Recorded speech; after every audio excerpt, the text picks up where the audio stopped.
चलिए आइए बाबू लोग देखेंगे। हम लोग पिछले क्लास में हम लोगों ने देखा था किसके इन सब के बारे में हम लोगों ने चर्चा कर लिया था। हाँ, अपक्षय, अपरदन और निक्षेपण के बारे में हम लोगों ने चर्चा कर लिया था और साथ ही हम लोगों ने इसके बारे में लिख भी लिया था। आज की क्लास में हम लोग देखेंगे भौतिक स्वरूप एवं उचावच के बारे में हम लोग जान रहे हैं। क्लास 9 ज्योग्राफी चैप्टर नंबर 2 है। आज हम लोग जानेंगे इसके बारे में मैदान, पर्वत और क्या पठार। भारत में जो मैदानी मतलब भारत में मैदानी क्षेत्र टोटल कितने परसेंट है भाई? 43%। मैदानी क्षेत्र कितने हैं? 43%। भारत में पर्वतीय क्षेत्र कितने हैं? 11% और पहाड़ी क्षेत्र कितने हैं? 18%। पर्वत और पहाड़ी में अंतर है। पर्वत अलग होता है और पहाड़ी क्या होता है? अलग होता है। पठार, भारत में पठारी क्षेत्र टोटल कितने? 28%। अब इन सबको जोड़ करके देखेंगे, कुछ मतलब पार्ट बचेगा, है ना। इसमें आगे देखेंगे कि निचली और समतल भूमि वाले प्रदेश को हम क्या कहते हैं? मैदानी, है ना, क्षेत्र कहते हैं। क्या कहते हैं? निचली, है ना, निचली। और ये जैसे हम लोग जो क्षेत्र में हम लोग रह रहे हैं, ये सभी के सभी क्या है? मैदानी क्षेत्र है। कैसा क्षेत्र है? मैदानी क्षेत्र है, ठीक है ना। दूसरा, कम ऊंचाई वाले पर्वत को हम क्या कहते हैं? पहाड़ कहते हैं। छोटे छोटे, है ना, इन सब को हम लोग क्या कहते हैं? पहाड़ कहते हैं। पठार मैदान से ऊंचा होता है।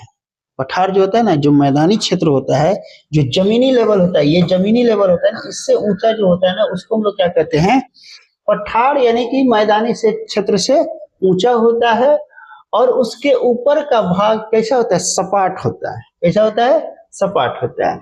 अगला कह रहा है कि मैदान पर घर, खेती आदि होते हैं। पहाड़ पर थोड़ी जाके घर आ खेती कीजिएगा, घर बनाइएगा पहाड़ पर। लेकिन पहाड़ी क्षेत्र के लोग जो होते हैं ना, पहाड़े पर घर बना लेते हैं। कहाँ पे घर बना लेते हैं? पहाड़े पर घर बना लेते हैं, ठीक है। अगला, पर्वत पर बर्फ जमे होते हैं और पर्वत के ऊपर का भाग सपाट बराबर नहीं होता है। जैसे कि हिमालय पर्वत ना, माउंट एवरेस्ट देखिएगा तो ऊपर का भाग इसका कैसा है? सपाट नहीं होगा, नुकीली टाइप का होगा। कैसा होगा? नुकीली टाइप का होता है। पहाड़ और पठार की ऊंचाई 300 से 900 मीटर तक होती है।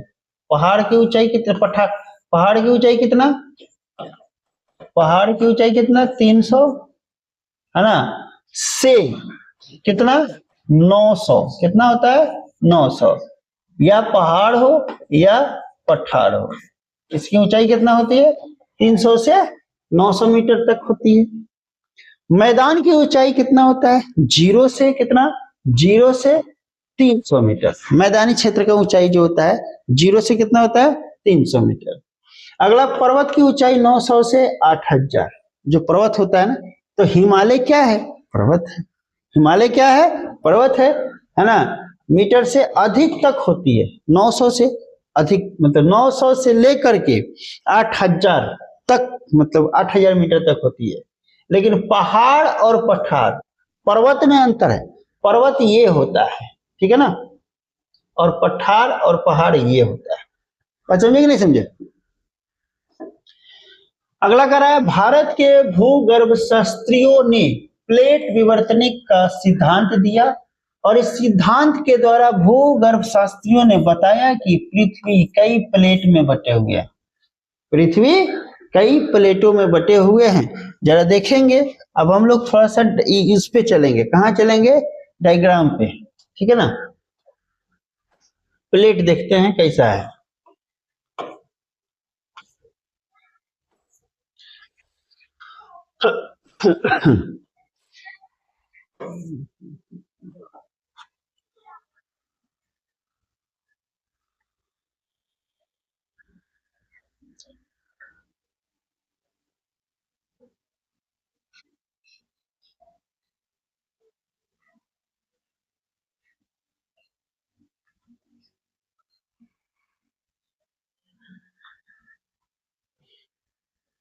बहुत स्लो चलता है ये, समझे।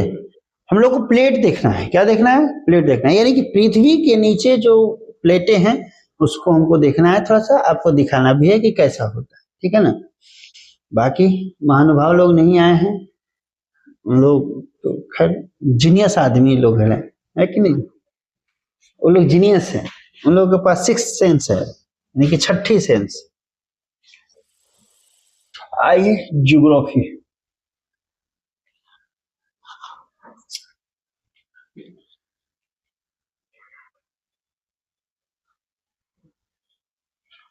The country of America, the structure of Earth basic, the development, black ball area, वो क्या है, lunar ellipse, earthquake, trophic map, history map.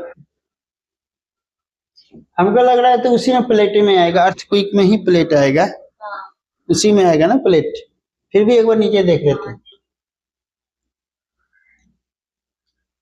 Floor folding intermediate. हम्म, क्या, कहाँ पे, द कंट्री ऑफ,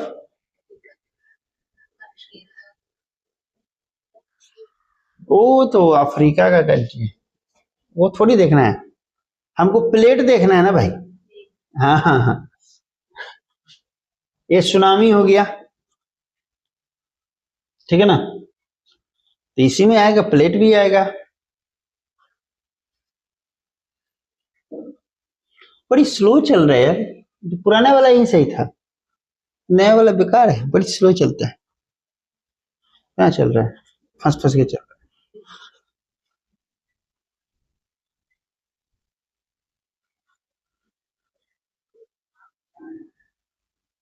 क्या चल रहा है।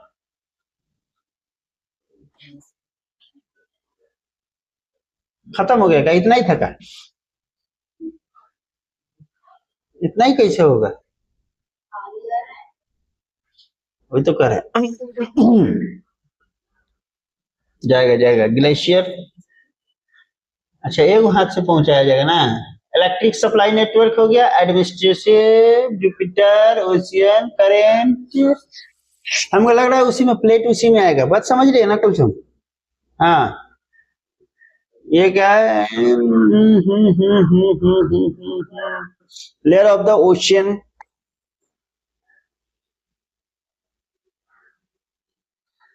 Crust region basic.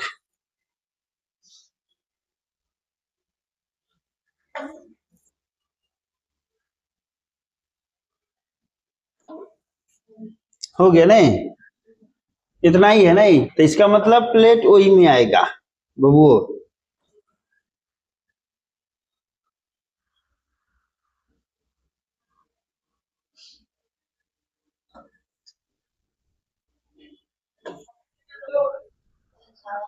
हम्म,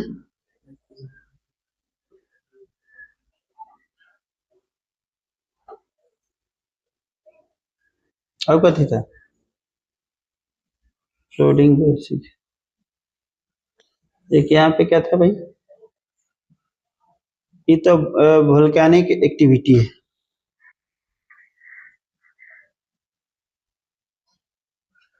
altitude zonation, crust region intermediate, 10 inch. है ये नहीं, अर्थक्वेक में ही आएगा प्लेट, हमको लगता है इसी में आएगा। हाँ, देखते हैं इसी को।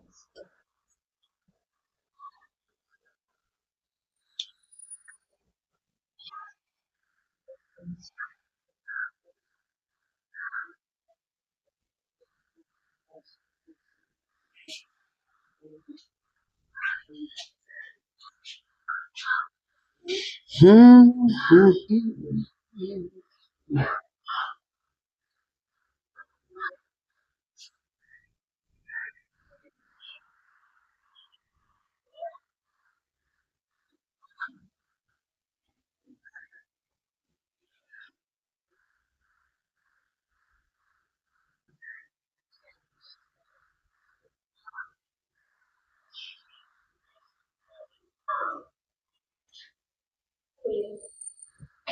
खुल गया।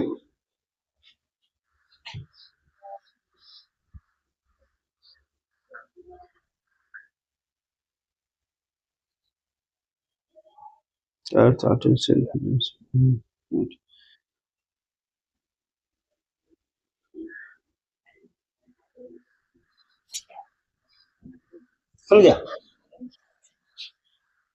बड़ा HD क्वालिटी में खुला है जी। हाँ जहाँ ये रहला हम लोग का पैसिफिक प्लेट, यही तो है कर रहा है, इसी में प्लेट दिखाई देगा। ये तो है हमारा पृथ्वी है ना, आई का है प्लेट है, पैसिफिक प्लेट हो गया, नॉर्थ अमेरिका प्लेट हो गया, ठीक है ना, कोकोस प्लेट हो गया, है ना, कैरेबियन प्लेट, बात समझे कि नहीं।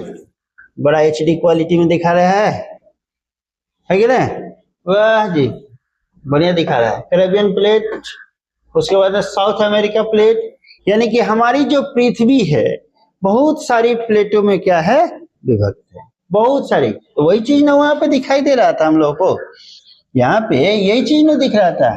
क्या बोला यहाँ पे क्या बोला, देखिए कह रहा है कि भारत के भूगर्भ शास्त्रियों ने प्लेट विवर्तनिक का सिद्धांत दिया और सिद्धांत के द्वारा भूगर्भ शास्त्रियों ने बताया कि पृथ्वी कई प्लेटों में विभक्त है। ये जो हमारी पृथ्वी है बहुत सारी प्लेटों में क्या है विभक्त है, जो यहाँ पे है।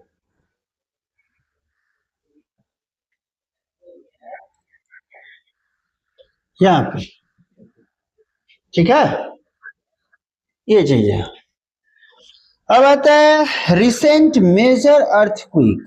अब इसमें अर्थक्वेक एंड प्लेट टेक्सन की बात कर रहा है, तो इसमें सब नाम दिया हुआ है कहाँ कहाँ प्लेट है, ठीक है ना। नजाका प्लेट ये वाला है, नजाका प्लेट ये है ना। तो ये कहाँ से कहाँ चल रहा है कुलसुम, एन से एन ई कहने से कहने एन से एन एरो दे रहा है। अब इसको घुमा घुमा करके पूरा देख लो, नॉर्थ अमेरिका, ठीक है ना, ये है तुम्हारा यूरेशियन प्लेट, पूरा ये बाउंड्री लाइन दिया है हम लोग का है, पूरा बाउंड्री लाइन दिया है। अफ्रीका प्लेट दिया है ना। अब जितना जल्दी घुमा घुमा कर देखते चले जाओ, है ना। अरेबियन प्लेट, हाई है इंडियन प्लेट, हाई हम लोग का इंडिया है, ये रहल तो इंडिया प्लेट,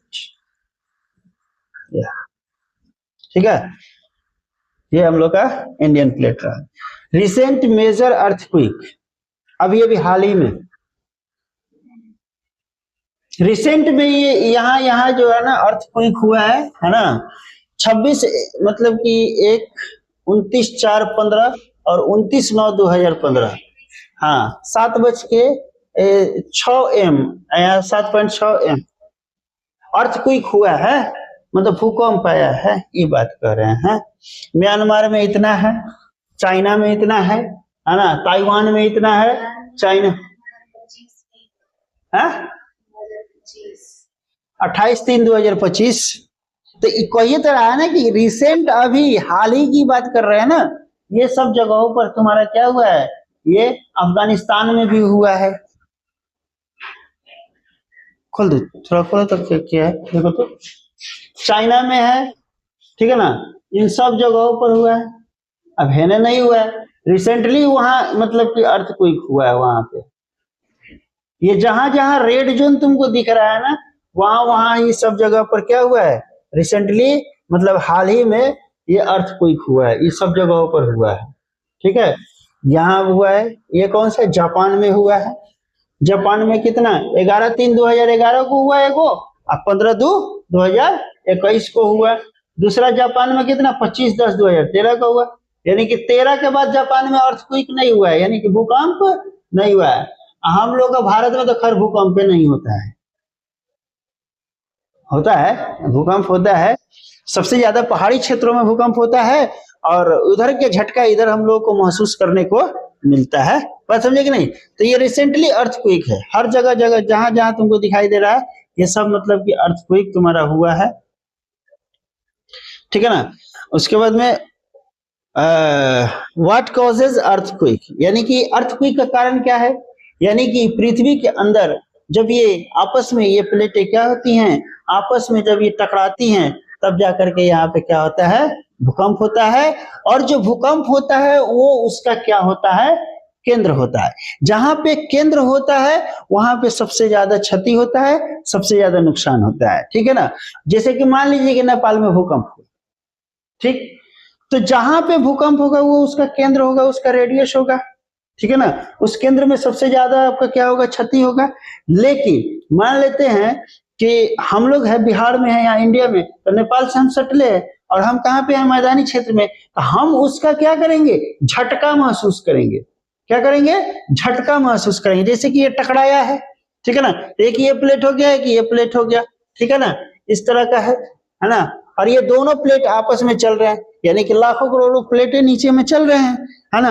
और होता है इसी में कोई प्लेट आकर के आपस में क्या हुआ, टकरा गया। टकराने के बाद में क्या होता है, यही भूकंप आता है।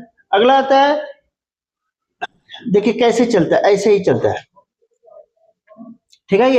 ये सरफेस वेव हो गया, ये क्या हो गया, सरफेस यानी कि सतह पे, ठीक है ना। ये क्या हो गया, बॉडी वेव हो गया, ठीक है ना। बॉडी वेव का मतलब ऊपर नीचे कह रहा है ना। यहां से देखिए तो ये प्राइमरी वेव, वेव का मतलब क्या होता है, तरंगदैर्घ्य होता है ना, वेवलेंथ, तरंगदैर्घ्य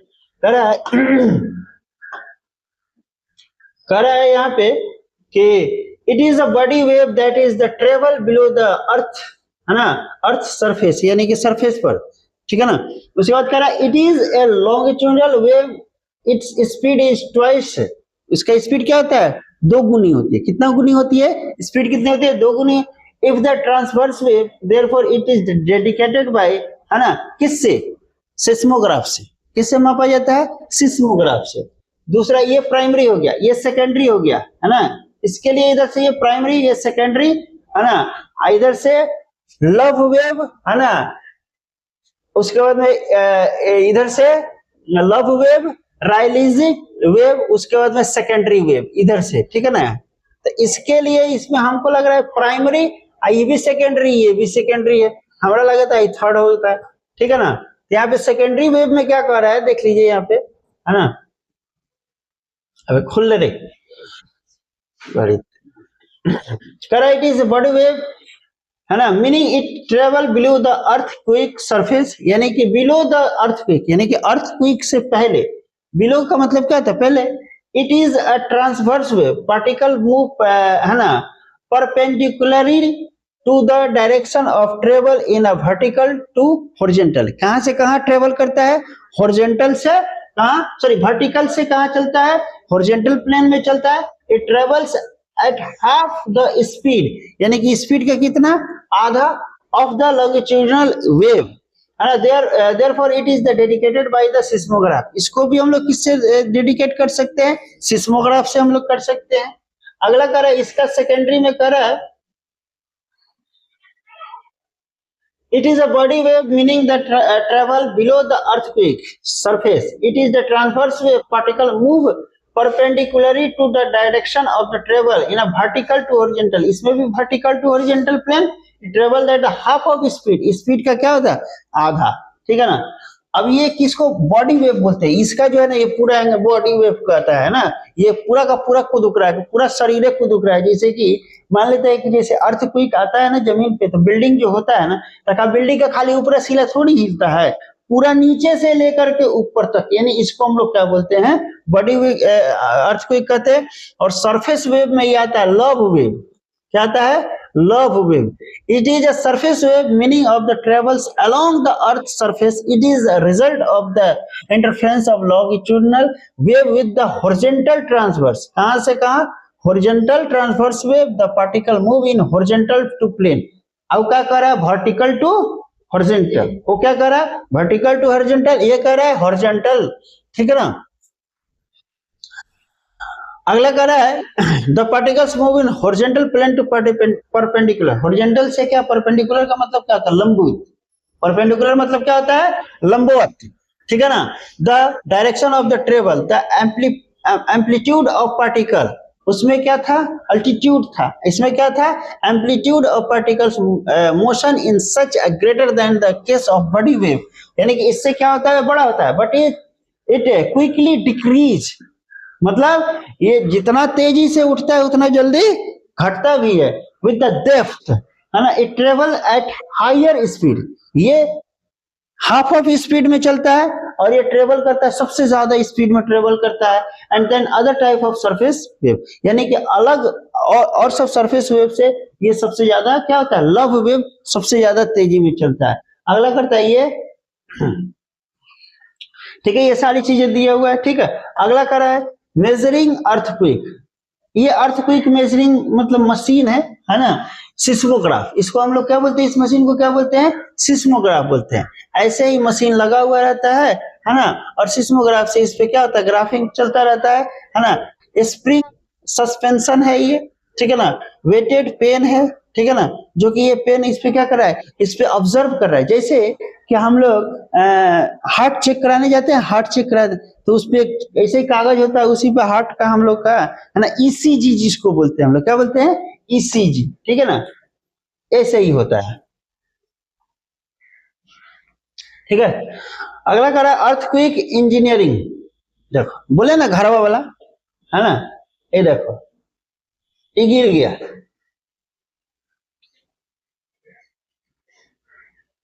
ये तुम्हारा क्या हुआ, ये जो है ना, ये पूरा हिल रहा है ना, ये नीचे में क्या लगा हुआ है, स्प्रिंग लगा हुआ है। अब कोई भी आज के डेट में ब्रिज बन रहा है तो उसमें क्या लगा रहा है, स्प्रिंग लगा रहा है। तभी तो जब हम उस पे जाते हैं, ब्रिज पे जाते हैं, तो क्या होता है, जंप करता है, क्या होता है, जंप करता है, जिससे टूटता नहीं है। और जंप जब नहीं करेगा तो डायरेक्ट फोर्स पड़ेगा। मान लीजिए कि ये पुलिया है, सपोज हाई क्या है आपका, पुलिया है, ये क्या है आपका, पुलिया है। अब पुलिया का ये आपका क्या हो गया, खंबा हो गया, क्या हो गया, खंबा हो गया, इस पे रोड हो गया, ठीक। अब मान लीजिए कि इसमें जब स्प्रिंग नहीं रहेगा, लचक नहीं रहेगा, लचक नहीं रहेगा, इसमें यहाँ पे लचक नहीं दिया जाएगा, तो जब गाड़ी इस पे लोडेड, जब गाड़ी चलेगा तो सारा का सारा भार इस पे जाएगा, देन ये क्या हो जाएगा, टूट जाएगा, बिखर जाएगा। लेकिन जब इसके ऊपर लोड दिया जाएगा तो आधा लोड आपका क्या हो जाएगा, डिवाइड हो जाएगा, बंट जाएगा, जिसके कारण से ये पुल आपका क्या हो जाएगा, बच जाएगा। तो आजकल का जो भी पुल घर वगैरह बन रहा है वो सब क्या बन रहा है, भूकंप रोधी घर बन रहा है। कैसा बन रहा है, भूकंप रोधी घर बन रहा है। जैसे ये घर आपका, ये पूरा जड़ से हिल रहा है, ये पूरा जड़ से हिल रहा है। आई देखिए ये हिलियो नहीं रहा है, ये पूरा हिल रहा है लेकिन गिरेगा नहीं, हिलेगा जरूर लेकिन गिरेगा नहीं। देखिए ये पूरा खंबे से नीचे ही से हिल रहा है, यानी कि पृथ्वी जैसे हिल रहा है वैसे हिल रहा है, आइए ऊपर से हिलना शुरू हो रहा है।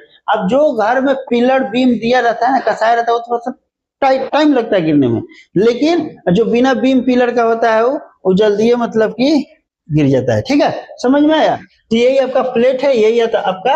अब कह रहा है, ये देखिए डिजाइन देखिए इसका, एक घर हुआ नॉट अर्थक्वेक रेसिस्टेंट बिल्डिंग, जो कि धड़ाक से ना गिर गया। हाँ, आइए देखिए अर्थक्वेक रेसिस्टेंट बिल्डिंग हो गया, ठीक। दूसरा कह रहा है रेनफोर्समेंट, ये क्या हो गया, earthquake resistant building, reinforcement not earth build, ये हुआ। बिल्डिंग मटेरियल में देखिए ये क्या हुआ, पूरा का पूरा ईटा ईटा, है में क्या हुआ, देखिए में नीचे से ऊपर तक, ठीक है ना। डैम्पिंग एंड आइसोलेशन स्ट्रक्चर, ये डैम्प वाला हो गया, ठीक है ना, और विदाउट डैम्पिंग हो गया। जब में देखिए यहाँ पे स्प्रिंग वगैरह लगा हुआ है ना, यानी कि जमीन को खोद कर, बड़ी बड़ी जो बिल्डिंगें बनती है ना, जमीन को खोद कर इस तरह का डैम्प बनाया जाता है, फिर उसमें से कॉलम निकाल करके घर बनाया जाता है, नीचे में जाल बिछाया जाता है ताकि घर गिरे नहीं। तो ये होता है आपका क्या, अर्थक्वेक वाले जगह पर, ठीक है ना। चलिए आइए अब आगे बढ़ेंगे। देखिए अगला कह रहा है कि प्लेट विवर्तनिक शब्द का प्रयोग तुजो विल्सन, क्या विल्सन, तुजो विल्सन ने 1965 ईस्वी में किया, लेकिन प्लेट विवर्तनिक का सिद्धांत सबसे पहले डब्ल्यू.जे. मॉर्गन ने 1976 ईस्वी में दिया। इन्होंने बताया कि पृथ्वी का ऊपरी परत, ऊपरी प्रॉपर्टी, यानी कि 6 बड़ी एवं 9 छोटी प्लेटों से बनी है। जो पृथ्वी का जो ऊपरी परत है ये वाला, ये वाला, ठीक है ना, 6 बड़ी है ना और 9 छोटी, इनसे बनी हुई है। अगला कह रहा है ऑस्ट्रेलियाई यानी कि भारतीय भूखंड, यानी कि बड़े प्लेटों की बात करते हैं तो सबसे बड़ा ऑस्ट्रेलियाई भारत भूखंड, अफ्रीकी भूखंड, अमेरिकी भूखंड, यूरेशियाई भूखंड, प्रशांत भूखंड, अर्कटार्कटिक का भूखंड। अब इन सब के बारे में लिखना चाहते हैं तो लिखवा सकते हैं, लिखना चाहिएगा, देख लेते हैं आगे है कि नहीं, अगर नहीं होगा तो लिखेंगे। छोटे प्लेट ये हो गया अरेबियन प्लेट, फिलीपीन प्लेट, जुआन दू फुक्का प्लेट, कोकोस प्लेट, नजाका, है ना, अभी तो बताया ना उसमें प्लेट में, नजाका, एस्केटिया, कैरेबियन, सोमालिया, बिस्मार्क, ये सब के सब क्या हो गए छोटे प्लेट, यानी कि 9, 6 और 9। तो यहाँ पे क्या करा है 6 वो बड़ी, तो ये सबसे बड़ा प्लेट ये हो गया, नाम रखिएगा, याद रखिएगा कि सबसे बड़ी प्लेट कौन कौन से है, भारतीय भूखंड, ठीक है ना, अफ्रीकी भूखंड, अमेरिकी भूखंड, यूरेशियाई भूखंड, प्रशांत भूखंड और क्या अंटार्कटिका भूखंड, ठीक है। अगला जो है छोटे प्लेट में अगर बात करें तो अरेबियन प्लेट, फिलीपीन, जुआन दो फुक्का, फोकोस, नजक्का, एस्केटिया, कैरेबियन, ठीक है ना, सोमालिया, बिस्मार्क, ये सारे के सारे क्या हो गए छोटे छोटे हो गए, ठीक है ना। अब इसमें आगे बढ़ते हैं, देखते हैं प्लेटों की गति को 3 भागों में बांटा गया है। प्लेटों की गति को कितने भागों में बांटा गया है 3 भागों में। कौन कौन से? प्लेटों की गति को 3 भागों में बांटा गया। पहला है विनाशी प्लेट सीमांत किसे कहते हैं? जब प्लेट एक दूसरे के करीब आते हैं, जहां देखें वहां पे जब प्लेट एक दूसरे के करीब आते हैं, जैसे कि मान लीजिए कि एक ये प्लेट हो गया और एक ये प्लेट हो गया, जब दोनों एक दूसरे के करीब आते हैं तो उसे विनाशी प्लेट सीमांत कहते हैं, यानी कि दोनों एक दूसरे, तब उस केस में क्या होता है अर्थक्वेक होता है, यानी कि भूकंप आता है। निर्माणक प्लेट सीमांत किसे कहते हैं? जब प्लेट एक दूसरे से दूर जाते हैं, है ना, अभी प्लेट आई प्लेट दोनों एक दूसरे से क्या होगा, ये इधर भागेगा या इधर भागेगा, दूर भागेगा, है ना, उसे निर्माणक प्लेट सीमांत कहते हैं। अगला आता है संरक्षित प्लेट सीमांत किसे कहते हैं? जब दो प्लेट एक दूसरे को रगड़ती हैं, ऐसे एगो हाई प्लेट बना दिया और एगो हाई प्लेट बना दिया, ये दोनों के बीच में क्या हो रहा है? घर्षण हो रहा है। क्या हो रहा है? घर्षण, रगड़ हो रहा है, रगड़ती हुई विपरीत दिशा में, मतलब एक प्लेट इधर की तरफ जाएगा और एक प्लेट इधर की तरफ जाएगा, यानी कि विपरीत दिशा का मतलब क्या हुआ? अपोजिट साइड हुआ, ठीक है ना। तो उसे संरक्षित प्लेट सीमांत कहते हैं। कौन से प्लेट सीमांत कहते हैं? संरक्षित प्लेट सीमांत कहते हैं, ठीक है ना। आगे बढ़ेंगे। प्लेटों की गति प्रतिवर्ष अर्कटार्कटिक कटक के निकट कितना 2.5 सेंटीमीटर और प्रशांत महासागर में 5 से कितना 18 सेंटीमीटर है। और पहले पृथ्वी पर केवल एक ही भूखंड भूमि का टुकड़ा था। पहले सबसे पहले पृथ्वी पर, है ना, केवल एक ही भूखंड का टुकड़ा था जिसे पैंजिया कहा जाता है, और इसके उत्तरी भाग को अंगारा लैंड क्या बोलते हैं? उत्तरी भाग को अंगारा लैंड और दक्षिणी भाग को गोंडवाना लैंड कहा जाता था, और इसके बीच में, है ना, टेथिस सागर स्थित था। भारत, ऑस्ट्रेलिया, अफ्रीका और दक्षिण अमेरिका के क्षेत्र 20 करोड़ वर्ष पहले गोंडवाना लैंड का भाग था। किसका भाग था? गोंडवाना लैंड का भाग था। तो यहाँ तक देख लेते हैं, ठीक है ना। और इसके बाद भी इसमें हमको लगता है कि कुछ लिखाना पिखाना पड़ेगा, तो थोड़ा सा आप लोग भी किताब उताब लेकर के आइएगा, साथ में देख लीजिएगा, ठीक है ना, कि क्या है नहीं है, बात समझे कि नहीं। यहाँ तक तो पहले आप लिखा चुके थे, हमने यहाँ से आज बताया, ठीक है ना। यहाँ से आगे हम लोग, है ना, यहाँ के आगे जो है ना कुलसुम हम लोग अगले क्लास में देखेंगे, ठीक है ना। अगर इसमें जरूरत पड़ेगा कुछ मतलब लिखवाने का, एक्स्ट्रा ऐड करने का, तो हम उसमें क्या करेंगे, ऐड कर देंगे, ठीक है। हाँ, तब तक के लिए इसको क्या कीजिए कि आप पूरा का पूरा फेयर कर लीजिए, और फेयर करने के बाद आप इसको याद कीजिए, याद करने की कोशिश कीजिए, क्योंकि इसी सप्ताह में इस सप्ताह में नहीं, इस महीने के अंत तक हो सकता है कि हम आपसे टेस्ट ले। और टेस्ट में ये भी याद रखिएगा कि ऑब्जेक्टिव और सब्जेक्टिव दोनों रहेंगे, केवल सब्जेक्टिव नहीं रहेगा, ठीक है। तो मिलते हैं अगले क्लास में, तब तक के लिए, है ना, विदा लेते हैं। अगर ये वीडियो आपको अच्छा लगा हो तो लाइक शेयर सब्सक्राइब करना ना भूले, और साथ ही बेल आइकन को दबाना ना भूले।